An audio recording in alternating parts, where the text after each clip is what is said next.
Tumekuwa tukijifunza masomo mengi ya afya na yakielekezwa kuzungumzia visukari, pressure na mambo mengi, namna ya ulaji mzuri na vitu vingine vingi vihusianavyo na afya.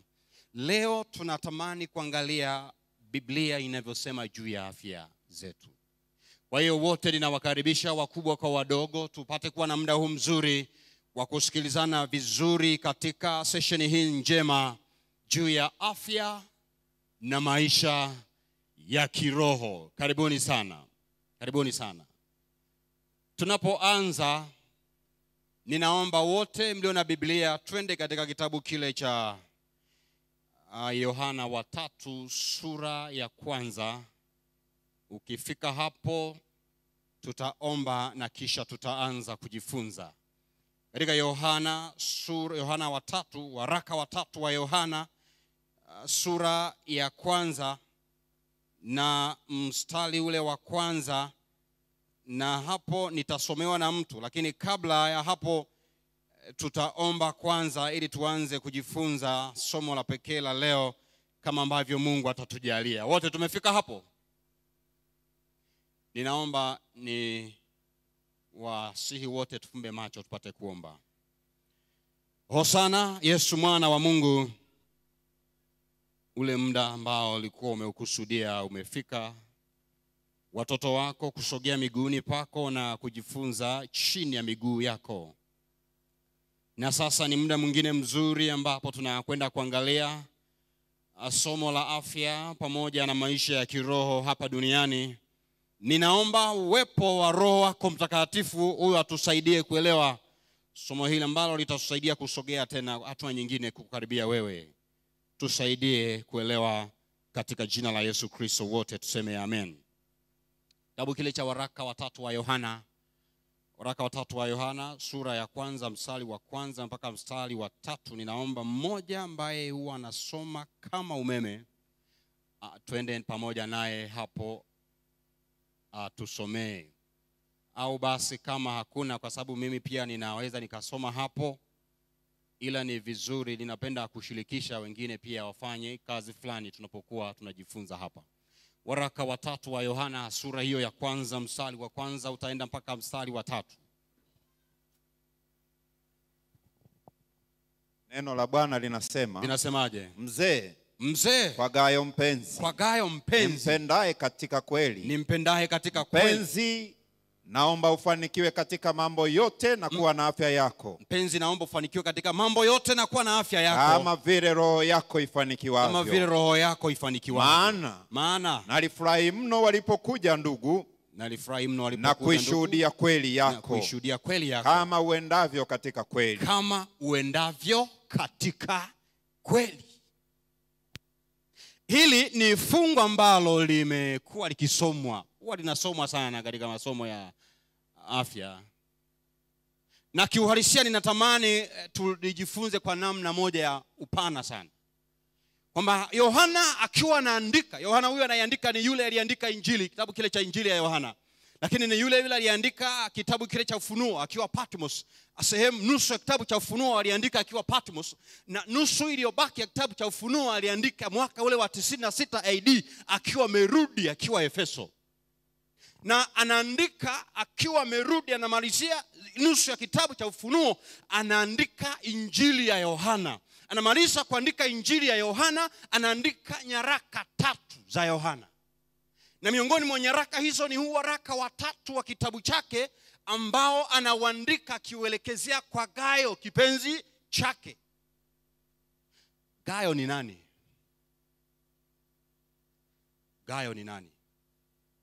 Gayo ni miongoni mwa waliokuwa viongozi wa kanisa katika makanisa ya Asia ndogo.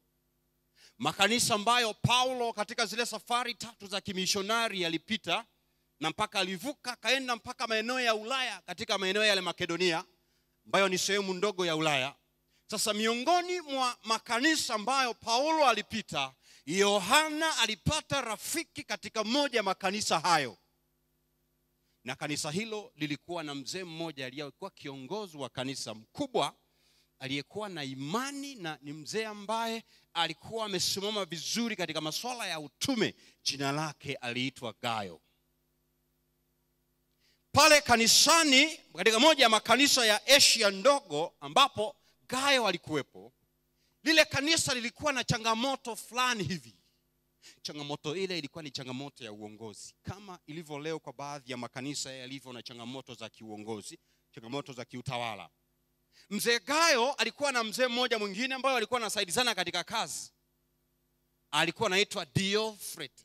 Mzee huyu ametajwa katika kitabu kile cha waraka wa 3 wa Yohana, hiyo sura ya 1 mstari wa 9, ametajwa mzee mmoja hapo. Huyu naye alikuwa ni kiongozi. Sifa ya Gayo, alikuwa anapenda kupokea wageni wa mishonari walioingia katika kanisa lao.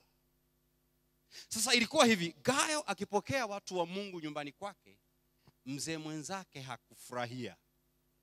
Na kwa sababu hiyo alianzisha vuguvugu jingine la kumzungumza vibaya Gayo kwa washiriki wengine.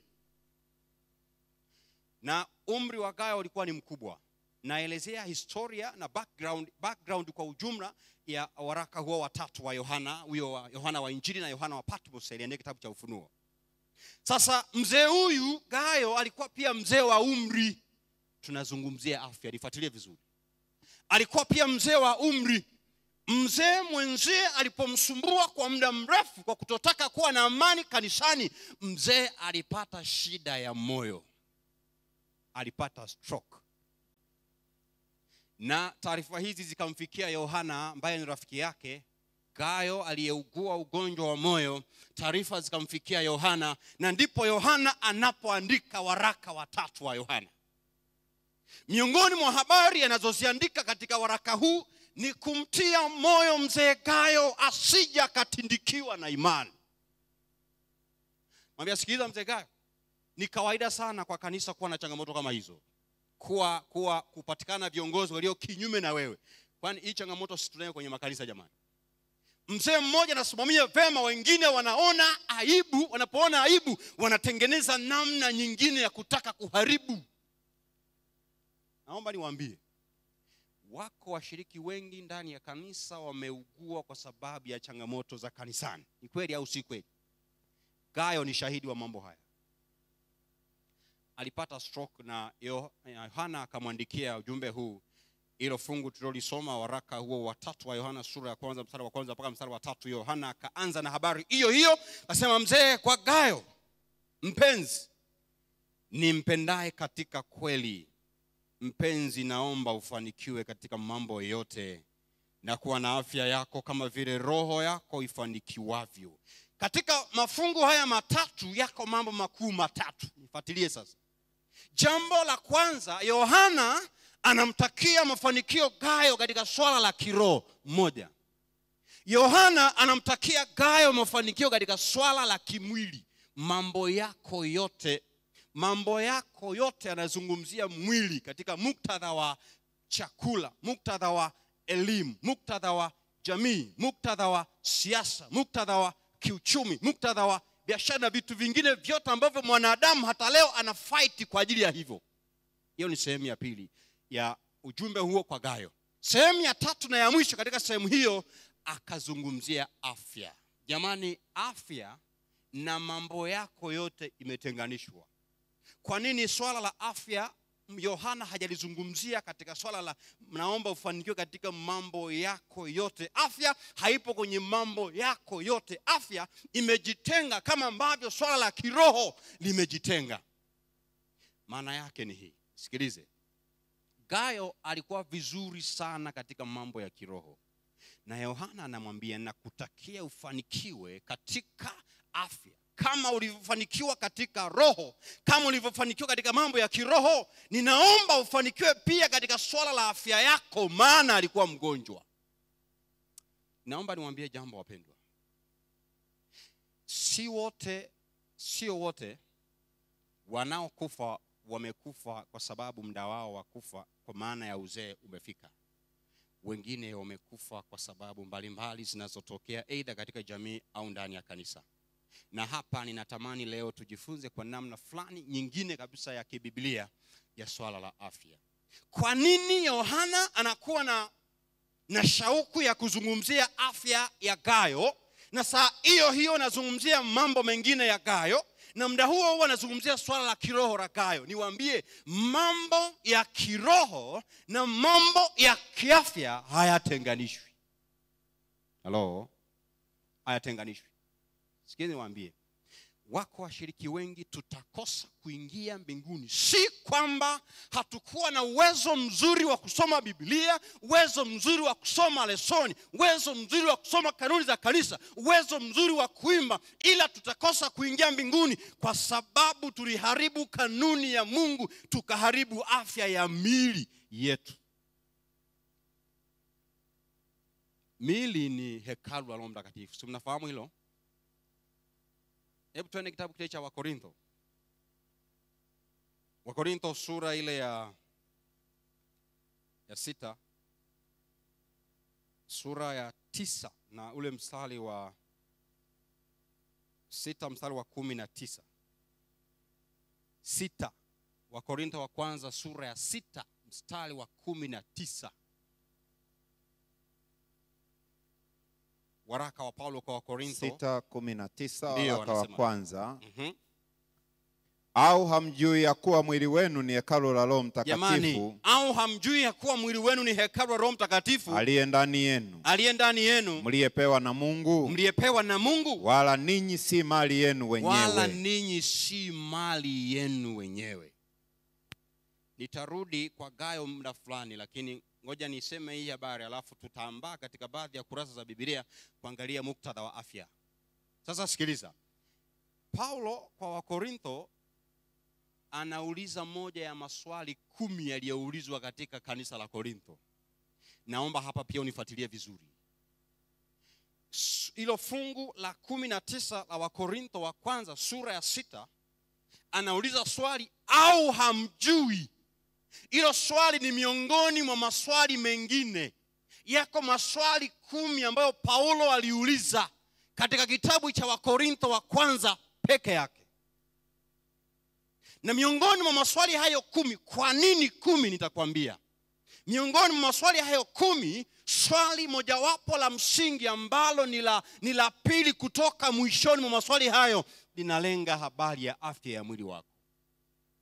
Sasa Paulo akasema, au hamjui ya kuwa miili yenu ni hekalu la Roho Mtakatifu? Maswali mengine ambayo aliyauliza Paulo, naomba ufuatane nami, yanayofanana na hilo ni katika Wakorintho wa kwanza sura ya 3 mstari wa 16. Anasema, hamjui ya kuwa ninyi mmekuwa hekalu la Mungu na ya kuwa Roho wa Mungu anakaa ndani yenu?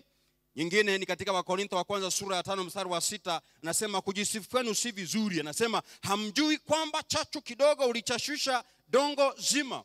Lakini pia swali jingine ni Wakorintho hiyo wa kwanza sura ya 6 mstari wa 2. Au hamjui ya kwamba watakatifu watahukumu ulimwengu? Swali nyingine ni Wakorintho hiyo wa kwanza sura ya 6 mstari wa 3. Anasema, hamjui ya kuwa mtahukumu malaika? Basi si zaidi sana mambo ya maisha haya? Swali jingine ni Wakorintho wa kwanza hiyo sura ya 6 mstari wa 9. Au hamjui ya kuwa wadhalimu wataurithi ufalme wa Mungu? Swali jingine ni Wakorintho wa kwanza sura ya 6 mstari wa 15. Je, hamjui ya kuwa miili yenu ni viungo vya Kristo? Swali jingine ni Wakorintho hiyo wa kwanza sura ya 6 mstari wa 16. Au hamjui ya kuwa yeye aliyeungwa na kahaba ni mwili mmoja naye? Wakorintho wa kwanza sura ya 6 mstari wa 19 ambao ni fungu tulosoma pia inasema, au hamjui ya kuwa mwili wenu ni hekalu la Roho Mtakatifu aliye ndani yenu, mliyepewa na Mungu? Wakorintho wa kwanza sura ya 9 mstari wa 13 anasema, hamjui ya kuwa wale wazifanyao kazi za hekaluni hula katika vitu vya hekalu? Lakini pia Wakorintho wa kwanza sura ya 9 mstari wa 24, ili lilikuwa ni swali la mwisho katika maswali 10 ya Paulo ambayo aliyauliza. Nitawaambia kwa nini alikuwa anauliza hivyo. Inasema, je, hamjui ya kuwa wale washindanao kwa kupiga mbio hupiga mbio wote, lakini apokeaye tuzo ni mmoja? Maliza anasema, pigeni mbio namna hiyo ili mpate. Maswali 10, rhetorical questions. Maswali haya ambayo Paulo anauliza ni yale maswali ambayo hayana majibu kwa wanaoulizwa, lakini majibu anayo yeye anayeuliza. Rhetorical questions ni maswali ambayo hayana majibu kwa wanaoulizwa, lakini yenye majibu kwa yeye tu anayeuliza. Sikiliza, katika jamii ya Kirumi, maana Wakorintho ilikuwa ni moja ya majimbo ya Kirumi, maswali ya jinsi hiyo yakiulizwa popote, hata kama ulikuwa unafanya kazi fulani, inabidi uache kwanza usikilize. Katika taaluma ya uandishi fasihi ya Kirumi, mtu akiuliza swali la jinsi hiyo alipewa muda wa kusikilizwa vizuri. Na hivyo Paulo anapouliza maswali haya ya msingi, lengo lake anatumia fasihi ya Kirumi kuvuta usikivu wa watu ili wamuelewe vizuri. Anauliza mtiririko maswali mengi, na mwisho sura ya 6 mstari wa 19 anauliza, au hamjui ya kuwa mwili wenu ni hekalu la Roho Mtakatifu? Anapouliza hivyo, Paulo ana maana nzuri. Swala la afya na swala la kiroho havitenganishwi, na ndio maana azungumzia swala la afya saa hiyo hiyo anaeleza habari ya hekalu. Wapendwa, miili yetu hii ni hekalu la Mungu. Haleluya kanisa. Hii miili ni hekalu la Mungu. Na leo tutajifunza, tutaona jinsi Mungu anavyochukizwa na uharibifu wa hekalu lake. Yohana anamtakia mema Gayo afanikiwe kama alivyofanikiwa katika mambo ya kiroho, afya pia isibaki nyuma. Kama ambavyo afya ya kiroho ilivyokuwa njema, anamuombea na kumtakia mema pia katika afya ya kimwili. Tunapojitahidi kufanya mapatano mazuri na Mungu katika swala la kiroho, ni lazima tusisahau kufanya mapatano katika swala la afya za miili yetu. Sasa hekalu.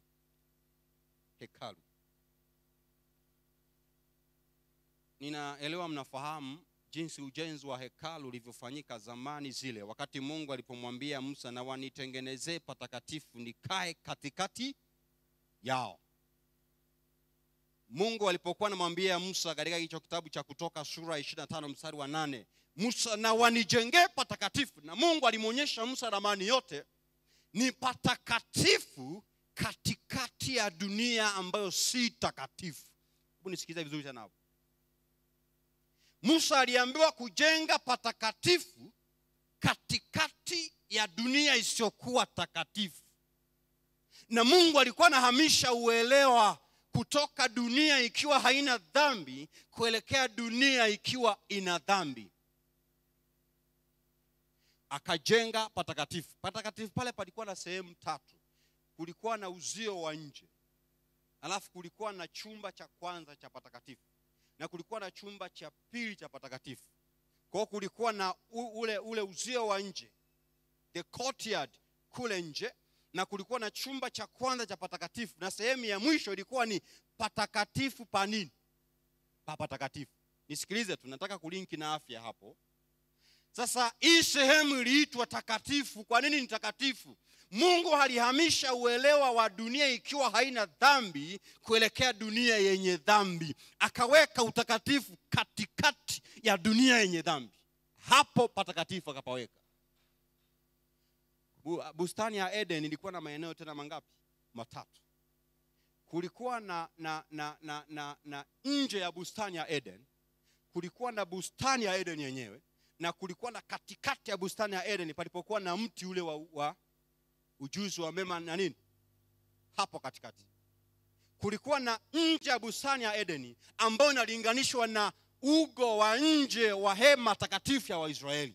Alafu kulikuwa na chumba, kulikuwa na bustani ya Eden yenyewe inayolinganishwa na chumba cha kwanza cha patakatifu katika hema ya zamani.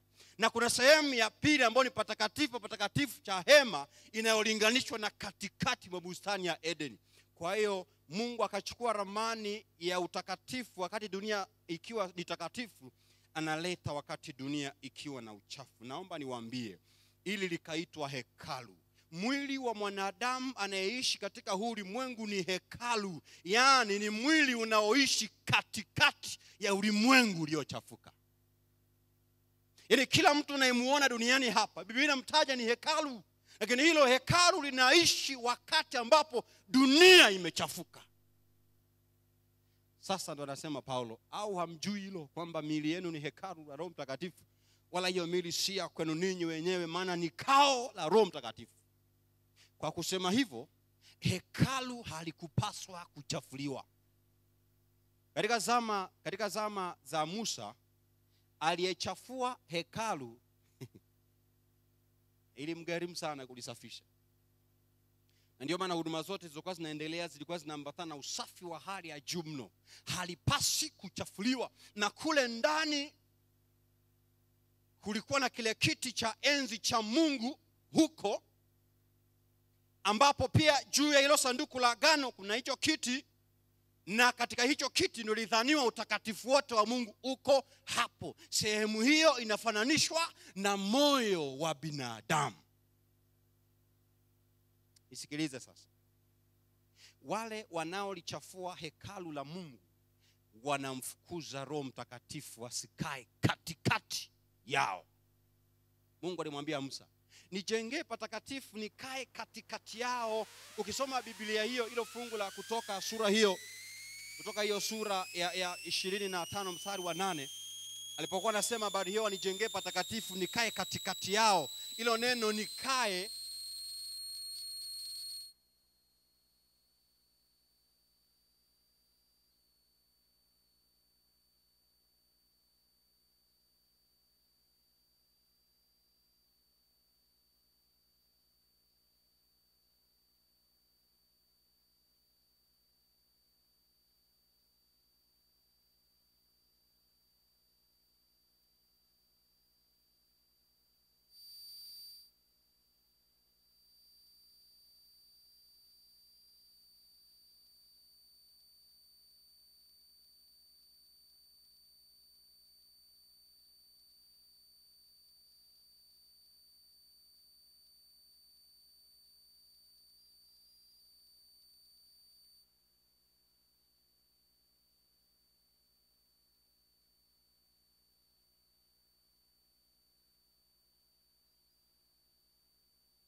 na hekalu linapochafuliwa, Roho wa Mungu anahama, si ndio? Ngoja niwape mfano mzuri. Wakati taifa la Israeli walipofika katika nchi ya Canaan, waliweka kambi katika sehemu moja ilikuwa inaitwa Shilo. Hapo Shilo ndio mara ya kwanza walijenga hema ya kukutania hapo Shilo. Walipoijenga hiyo hema, baada ya miaka si mingi, takriban miaka 300, ile hema ilikuja ikaharibiwa na Wafilisti. Walipoiharibu, ule utakatifu kaondoka. Ulipoondoka, maana yake hakuna Mungu. Maana yake ni nini? Hekalu la mwili wa mwanadamu linapochafuliwa, automatically Roho wa Mungu hayupo mahali hapo. Na wale wote wanaoharibu mwili huo ulionao, unavunja amri inayosema usiue. Tuko pamoja? Wale wote wanaochafua mwili kwa namna yote, nitaeleza hapa, yeyote anayeuharibu mwili alionao, anadhani huo mwili ni mali yake mwenyewe, wanafanya dhambi ya kuvunja amri ile inayosema usiue. Kitabu cha Mwanzo ile sura ya kwanza mstari ule wa 26, 27, 28, pale Mungu anapoumba mwanadamu na anamwambia nenda utawale, alafu ile fungu la 28 anamwambia zaeni mkaongezeke mkaijaze dunia. Hilo fungu halina maana tu ya kuzaa watoto. Hilo fungu maana nyingine ni hii: nendeni mkasevu uzima nendeni mkatunze uzima. Zaeni mkaongezeke, mkaijaze dunia. Kuongezeka na kujazwa kwa dunia ni matokeo ya kusevu maisha, ni matokeo ya kulinda maisha. Kwa Mungu anaposema Adam, nendeni mkazae muongezeke, maana yake nyingine, nendeni mkautunze uzima, uwazalie matunda. Kwa hiyo wale wanaoharibu mwili wanaondoa kanuni ya Mungu ya kusevu maisha. Na tafsiri yake ni hii: anayeondoa uzima, anayeondoa maisha, maana yake anaua. Anavunja hiyo amri, anafanya mauaji. Mtu wa kwanza aliyeua duniani ambaye ni Kaini, alipomuinukia mdogo wake akampiga akafa, Mungu anakuja na muuliza, yuko wapi ndugu yako? Maana damu yake naisikia udongoni na nililia. Na mafunga yanayofuata namwambia, umelaaniwa kwa sababu ya kumwaga damu ya ndugu yako. Umelaaniwa kwa sababu ya kutotunza afya ya ndugu yako. Aliua. Automatically wanaoua wanaharibu hekalu la Mungu, na unapoharibu hekalu la Mungu automatically unalaanika. Sasa ndio maana Paulo alipokuwa na Wakorintho aliwaambia, sikilizeni, anaanza na hilo swali, au hamjui ya kuwa miili yenu ni hekalu, ili waweze kufanya vile Mungu anavyotaka katika kuitunza miili yao. Wakati Yohana anamwandikia Gayo, anamwambia ufanikiwe na kwenye afya pia kama ulivyofanikiwa kiroho, asije akasahau ya kuwa tatizo hilo linaweza likaathiri pia maisha yake ya kiroho. Sasa nisikilize. Akili yako, rafiki yangu, unailisha kitu gani? Na huo mwili unaulisha nini? Leo tunahangaika na vijana ambao wamo ndani ya kanisa, na si vijana tu, na hata watu wazima wenye familia zao, walio na wake zao. Kuna kina mama ambao wana waume zao, wanalisha akili zao pornography usiku na mchana. Nenda tu ikitokea kuombwa hizo simu ikitokea kuombwa afu mtu mmoja kakagua aone. Usiku vijana hawafanyi hata ibada nyumbani. Nenda tu angalie, utakuta majumbani wakishamaliza kula hawana hata wakati wa kwenda kufanya ibada. Wanakuambia wamechoka, lakini baada ya hapo wakiomba tu haraka haraka, na ombi la haraka haraka, hakuna hata nyimbo. Wakishamaliza kuomba wanakimbia kwenda kulala, kila mmoja chumbani kwake. Nenda wachungulia waone. Wamenyoka tu vitandani kama wanafanywa operation, kila mmoja na safi WhatsApp. Hakuna aliyechoka tena, hamna aliye na usingizi. Nenda waangalie, wanacholisha akili zao, wanahangaika na pornography muda wote, hawajui madhara wanayoyafanya. Unaharibu mwili wako, unaharibu hekalu lako. Na niwaambie tu wale ambao wanahangaika na hivyo vitu, unaharibu afya ya uzazi wako. Wale mliosoma biolojia mnaelewa vizuri. Ile pituitary inazalisha factor fulani hivi, inaitwa gonadotrophin hormone. Ile gonadotrophin hormone inahusika na uzazi. Wale wanaohangaika kuangalia pornography wanaharibu ile sehemu, site ambayo inazalisha hiyo hormone. Wanapoharibu hiyo sehemu, hakuna uzazi ulio na afya njema tena. Gonadotrophin factors zile zinazozalishwa unapoangalia hizo pornography, akili unaiharibu. Unapoharibu akili, inaharibu mfumo wa uzazi, na hata kwa wanawake pia. Wale ambao wanajishughulisha na hayo, unaharibu zile factor ambazo zinazalisha hiyo hormone. Na unapoharibu hiyo hormone, hizo hormone zinapozalishwa katika hali ambayo si sahihi, ndio hizo unaona wanawake wanahangaika na mauvimbe mengi ya uzazi, kwa sababu ya namna ambavyo akili imetrainiwa vibaya, inalishwa vibaya, inaharibu mpaka uzazi. Hizo testosterone ambazo zinazalishwa kwa wanaume zinaharibiwa pale ambapo hiyo factor inayozalishwa inaharibiwa kwa sababu ya picha za ngono ambazo vijana wetu wanaziangalia. Wanapoona hivyo, na akili ilivyotengenezwa inachukua saa hiyo hiyo, inapochukua ina tafsiri, inaharibu. Na tunaimba tunaenenda Sayuni. Naomba niwaambie wapendwa, ikiwa hatutabadilika katika swala la namna tunavyolisha afya zetu, hatuwezi kuingia mbinguni. Hatuwezi kuingia mbinguni. Habari gani juu ya chakula chenyewe unachokula? Nisikilizeni wapendwa. Siku ile Mungu alipoumba ile Mwanzo 1:1 anasema hapo mwanzo Mungu aliziumba mbingu na nchi. Alafu fungu la pili akasema nayo nchi ilikuwa ukiwa tena nini? Alafu mwisho akasemaje kwenye ile fungu la pili? Na giza lilikuwa juu ya nini? Alafu mwisho akasemaje? Roho ya Mungu ikatulia juu ya. Sasa nisikilize hapo vizuri. Wakati roho ya Mungu ilipotulia juu ya dunia ambayo bado haijawa vizuri, siku hiyo Mungu ndo alikuwa anatengeneza uhai. Sikilize sasa. Dunia ilipoumbwa anasema ilikuwa ina was confusing. Ilikuwa ni void alafu shapeless. Haikuwa na umbo maalum. Ilivyotengenezwa ilikuwa tu ilikuwa ni chaos. Ilikuwa haiko vizuri. Ndipo kwenye hilo fungu la pili roho ya Mungu ikatulia. Kiswahili anasema ikatulia. Bora Kiingereza kidogo. Kiingereza anasema akamove over the waters. Si ndio? Angalau kidogo, angalau. Akamove. Kiingereza kingine kinasema akabroom, akatotoa. Kiingereza kingine nasema akaitikisa dunia.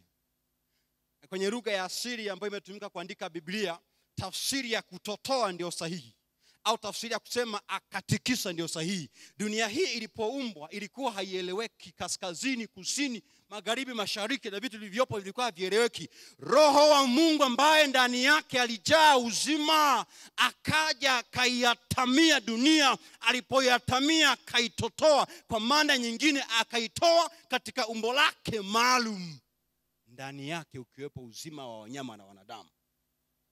Siku hiyo ndio Mungu alikuwa na generate uzima duniani. Sasa alipogenerate uzima ndio baadaye akamwambia zaeni sasa muongezeke. Maana yake ni nendeni mkautunze huo uzima. Kutakuwa na uzima katika miili yenu.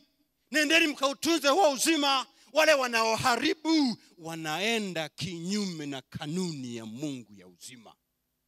Na kama nilivyosema, afya ya kiroho na afya ya kimwili havitenganishwi. Unapoharibu bongo automatically unaharibu kila kitu. Unafikiri kwa nini wale vijana wa Kiebrania akina Shadrach, akina Daniel, Shadrach na nani yule Abednego, unadhani kwa nini walikataa kula vyakula vya mfalme kwenye ile meza ya mfalme? Vijana wa Kiebrania walifundishwa na mama zao wa Kiebrania namna ya Mungu alivyoutengeneza huu hai.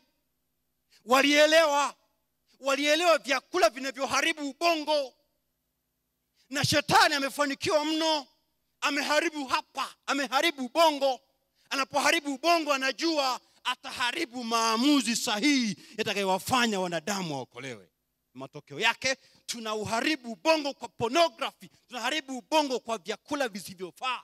Na vijana wetu wanakunywa pombe na wamo ndani ya kanisa na wengine wamebatizwa. Sikieni waambie wapendwa wangu katika mchana huu wa leo, wale wanaolewa wanakunywa hizo pombe na namna zingine za kulevya, madawa ya kulevya na vyakula vingine vinavyoharibu mwili, vinaharibu mfumo wa homoni za mwili, vinaharibu mfumo wa enzymes za mwili, unaharibu kila aina ya mwili. Na hata hiyo lymph system, lymphatic system inapoharibiwa, mwili unapoharibiwa katika mfumo huo, automatically maamuzi yanayotokana na mambo mema ya kiroho yanakufa. Na shetani amefaulu katika hili. Anaelewa mwili wa binadamu koje. Kwa hiyo anachokifanya ni dunia kuzalisha vitu vya ajabu ambavyo vijana wetu wengi na hata wengine watu wazima wanavipendelea. Vinanunuliwa, wanakula, wanafurahia, hawajui ya kwa vinaharibu moja kwa moja. Linda ubongo wako. Haleluya kanisa. Linda afya ya ubongo wako. Daudi pamoja na yule mama yule Bathsheba walipoelewa fundisho la afya, wakati Sulemani alipoitwa kuwa mfalme wa Israeli, walimwambia kabla hajaanza hata kutawala, kabla hata hajaenda ikulu, wakamwambia katika kitabu hicho cha Mithali sura hiyo ya 4 na mstari wa 21 na mstari wa 22. Ninaomba tulisome hilo fungu na hapo tuweke mzizi fulani ambao kanisa la Mungu leo, kina mama na kina baba, wafundisheni watoto namna ya kutii na kutunza kanuni za miili ili wafanikiwe. Mithali sura ya 4 mstari wa 21 mstari wa 22. Tena mpaka mstari wa 23 pia. 21. Zisiondoke machoni pako, ndio uzihifadhi ndani ya moyo wako. Anzia hilo fungu la 20 ili tuweke uelewa. Mwanangu, sikiliza maneno yangu. Sikiliza maneno yangu. Tega sikio lako uzishike kauli zangu. Tega sikio lako uzishike kauli zangu. Zisiondoke machoni pako. Zisiondoke machoni pako. Uzihifadhi ndani ya moyo wako. Zihifadhi ndani ya moyo wako. Maana ni uhai kwa wale wazipatao. Ni uhai kwa wale wazipatao. Na afya ya mwili wao wote. Na afya ya mwili wao wote. Linda moyo wako kuliko yote uyalindayo. Kamaliza akasema linda moyo wako kuliko yote uyalindayo. Maana ndiko zitokako chemichemi za uzima. Maana ndiko zitokako chemichemi za uzima. Barikiwe sana rafiki yangu. Daudi wakati Sulemani ametawazwa kuwa mfalme na karibia ataenda ikulu, wakamwambia habari hizi. Tega sikio lako, sikiliza kwa makini. Linda huo moyo ulionao. Hilo neno la Kiebrania anaposema moyo, huo moyo unaolindwa wakati mwingine huwa ni interchangeably kati ya flesh, umwili wa nyama, pamoja na nafsi kwa ujumla. Anachokisema pale anazungumzia nafsi kwa ujumla ambayo inalindwa, inatengenezwa na hili body na ile pumzi. Kwenye Kiebrania anasema nefesh. Linda hiyo nafsi. Maana yake ni nini? Linda afya yako. Linda ubongo wako.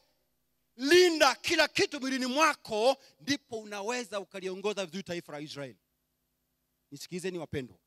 Kwa mfalme yeyote wa Israeli ambaye alielewa mpango wa Mungu wa kweli, alilinda afya yake ili ubongo upate kuwa na fasiri nzuri na maamuzi mazuri ya kuongoza taifa la Mungu.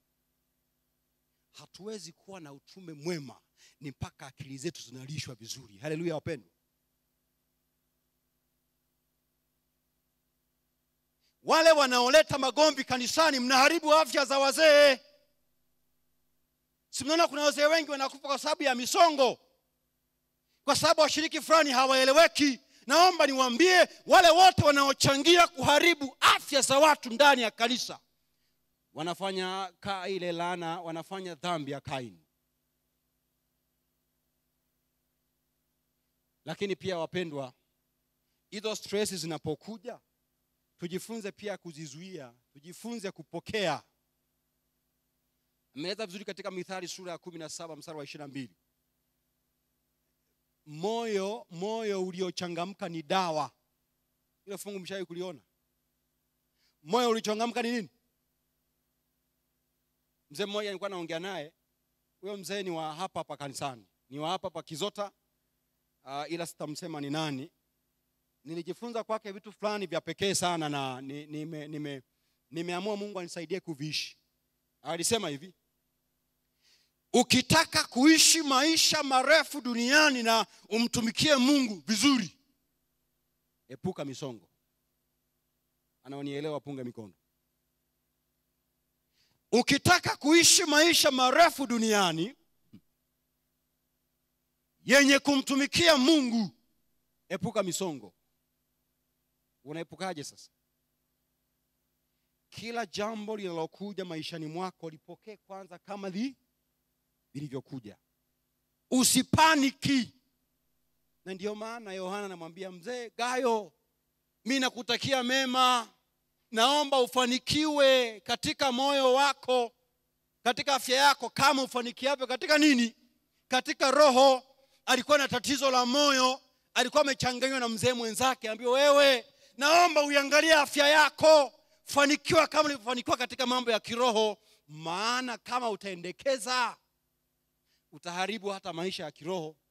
Maana yake ni pokea mambo kama yanavyokuja, alafu tuliza akili yako, uhesabu ya kuwa baada ya hili maisha yanaendelea. Haleluya kanisa. Mzee mmoja akiwa hospitalini yuko hospitalini, ana uwezo wa kukaa na kuongea, yaani ana tatizo la moyo. Mzee alikuwa amekaa kwenye kitanda chake hospitalini hapo, alafu akapokea simu kutoka nyumbani, wanamsalimia. Badala ya kujali ile salamu anayosalimiwa, akaanza kuuliza habari ya kuku wanaendeleaje nyumbani. Vipi na hilo banda la kuku? Kuku wangu anaendeleaje? Yaani badala ya kujali matibabu na kula na mazoezi, akaongeza msongo wa kuku wa nyumbani.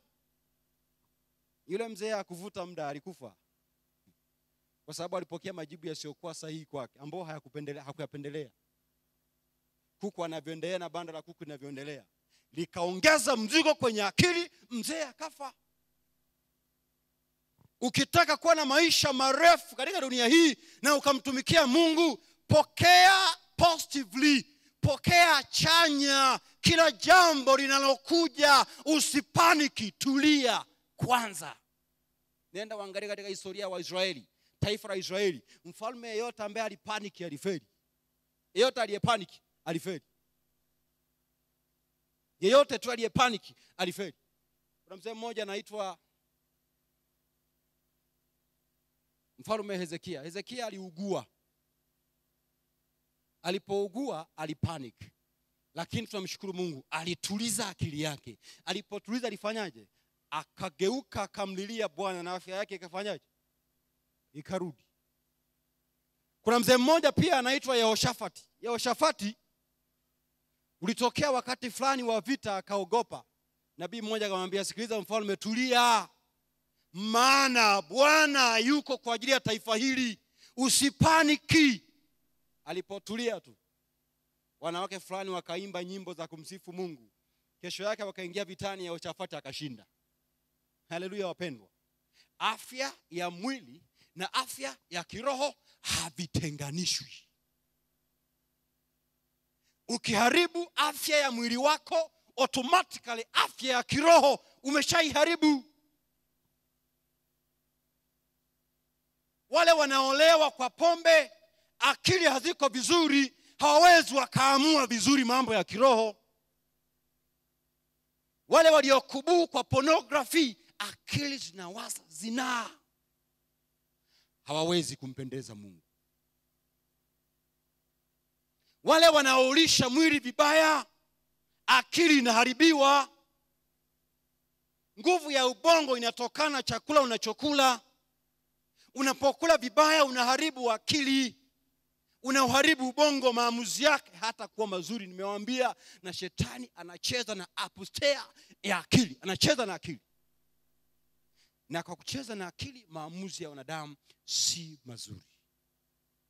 Wapendwa, katika mchana wa leo tunapokuwa katika maombi haya, agizo lingine la Mungu ni hili: miili yetu ni hekalu la Roho Mtakatifu.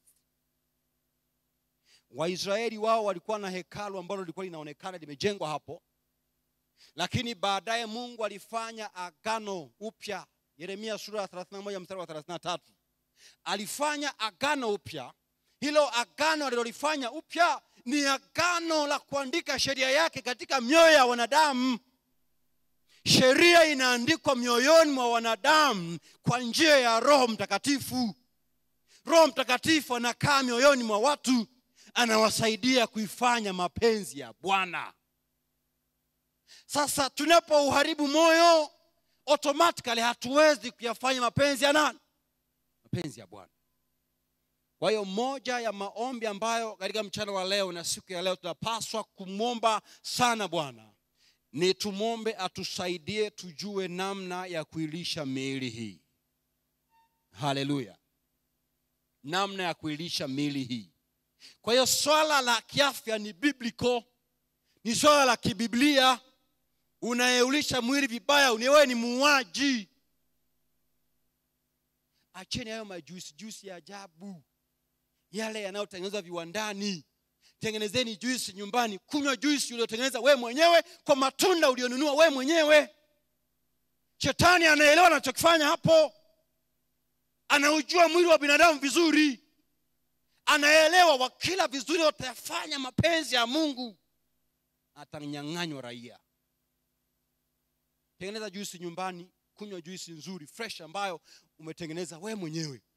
Achana na ile nyingine, ile inaharibu sehemu katika mwili. Sukari ile inaharibu mwili. Kwani wangapi leo ambao wanasumbuliwa na tatizo la moyo? Wengi, hata kanisani huenda tunao hapa. Vifua vinauma kwa sababu ya blood pressure. Ile rate ya mapigo ya moyo ni mbaya, haisomi vizuri. Iko mbali kabisa. Inasoma kwenye kiwango kingine, ni mbaya. Mapigo ya moyo yako juu kwa sababu ya sukari hizo ambazo hazina uwiano mzuri, zinaingia kwenye damu. Sukari ya damu inakuwa ni kubwa. Vyakula hivyo vyenye mafuta mengi vinaharibu zile lumens za mishipa ya damu. Lumen inakuwa ni ndogo, kile kipenyo kinakuwa ni kidogo. Kinapokuwa kidogo, ule msukumo wa damu unakuwa katika pressure kubwa. Niwaambie, ikitokea tu changamoto yote chini, ukishtuliwa kidogo tu chini, hapo ulikuwa umeahidi kufanya kazi ya Mungu, hujakamilisha ujenzi wa kanisa. Kuna zaka uliila mwaka jana hujailipia. Si mnajua deni la zaka ni mpaka urudishe. Unakufa na pressure leo afu unadaiwa zaka, automatically huendi mbinguni, si ndio hivyo? Tuweni makini katika vyakula tunavyofanya nini? Tunavyokula. Kuna watu wanakula mayai hata 10 kwa siku. Jamaa anasema uongo. Wale wadada na zile chips, hayo mayai na hayo mafuta yanayowekwa humo, unafurahia tu kale karadha, unaona ni vizuri. Wale walioko chuoni wana shida mbaya mno, wasaidieni watoto hawa. Yaani chakula cha msingi ni nini? Hizo pizza, hizo nini. Hivi shetani tunamfahamu, tunajua vizuri anavyofanya. Kitabu kimoja kinaandika, ni furahi kilivyokuwa kinaandika, kinasema watoto wetu jinsi wanavyolelewa katika muktadha wa afya zao, shetani anateka miili yao na kuiharibu, na matokeo yake anawapa vitu katika akili zao zitakazowasaidia kuqualify kuajiriwa katika miradi ya dhambi. Sijui kama mnanielewa vizuri. Vijana wetu wanalishwa vyakula ambavyo vinamfanya ubongo uqualify kuajiriwa kwenye miradi ya dhambi, na huko wanamtumikia shetani vizuri mno. Mpenzi mzee Gayo, naomba ufanikiwe katika mambo yako yote kama roho yako ifanikiwavyo na afya yako pia. Ombi la Yohana kwa mzee huyu Gayo, kiongozi wa kanisa, alikuwa akimsihi sana kwa ajili ya afya yake, kwamba mzee, ninafahamu, nina taarifa zote kuhusiana na mambo yako ya kiroho. Nimesikia uko vizuri mno, lakini nimesikia unaumwa na nishaelewa ugonjwa wako. Sikiliza, ninaomba usipaniki kwa sababu ya mzee huyu anayekuharibu. Tuliza akili yako, usipaniki, ili ufanikiwe katika afya yako pia. Maana ukaribu wa afya yako utaharibu na afya ya kiroho. Wapendwa wa kanisa la Kizota, tunaishi katika wakati ambao dunia hii ipo katika viwango vya juu vya uharibifu wake, kama ambavyo tunashuhudia katika miji ya zamani ya bondeni, Sodoma na Gomora, jinsi ambavyo shetani aliharibu ulimwengu wakati huo. Aliharibu ulaji.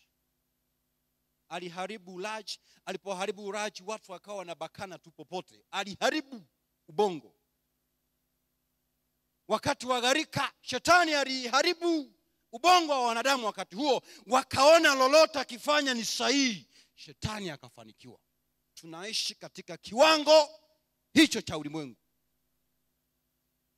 Wito wangu katika mchana wa leo, tunapokwenda kwa ajili ya maombi mengine tena, wito wangu ni huu: ulishe mwili wako vizuri. Haleluya wapendwa. Tengenezeni vyakula vile vya asili nyumbani. Tengenezeni vibustani. Limeni mboga za majani nzuri, zitengeneze wewe mwenyewe vizuri. kuwepo na matunda, yapandeni tu nyinyi wenyewe, panda vizuri. Au kama haipo hiyo, umeshaanzisha mradi huo, nunua matunda, tengeneza juisi, tengenezeni vyakula vya asili nyumbani. Wale watoto wako, walisheni vitu vya asili vijana wenu, hawatawaka tamaa na kufanya dhambi. Kina mama, walisheni vizuri hao wanaume. Haleluya Bwana. Mama wanasema si hawaleti, tunawalishaje pastor? Sikilizeni, wanaume walisheni vizuri. Wamenisikia, wataleta. Walisheni vizuri. Wakishakula vizuri, mapenzi ya Mungu katika afya ya uzazi, mapenzi ya Mungu katika afya ya akili, mapenzi ya Mungu katika afya ya kiroho, utaona amekaa katika mzani na kutulia vizuri. Niwaambie, ibada zitakuwa bora nyumbani. Yaani kwa sababu tu ya chakula. Mungu alielewa vizuri hili. Tunamwona Daniel anasema hatutaki kujitia unajisi kwa chakula cha mfalme. Alielewa. Kwa sababu hicho chakula kwanza kilikuwa katika hali ya kidunia ya sasa, ya namna ambavyo inaweza karibu mishipa ya damu. Lakini pia chakula hicho kilikuwa kinatokana na kutolewa sadaka kwa miungu na namna nyingine ya matambiko, ambao kwa hiyo halikuwa na shida sana. Lakini shida ilikuwa ni vile vyakula vinafaa kwa afya. Danieli na vijana wale walivikataa na walikula vyakula vilivyofaa. Ule mtama, wako wainjilisti wanasemaga ule mtama, na washiriki wengine wanasemaga ule ni mtama kama mtama mnaoona leo. No thank you. Huo mtama unaosemwa hapo ni mboga za majani. Kiswahili cha Kiunguja kilipoona hilo neno la Kiebrania, linalo ambalo limeandikwa hapo, wakatafsiri ni mtama.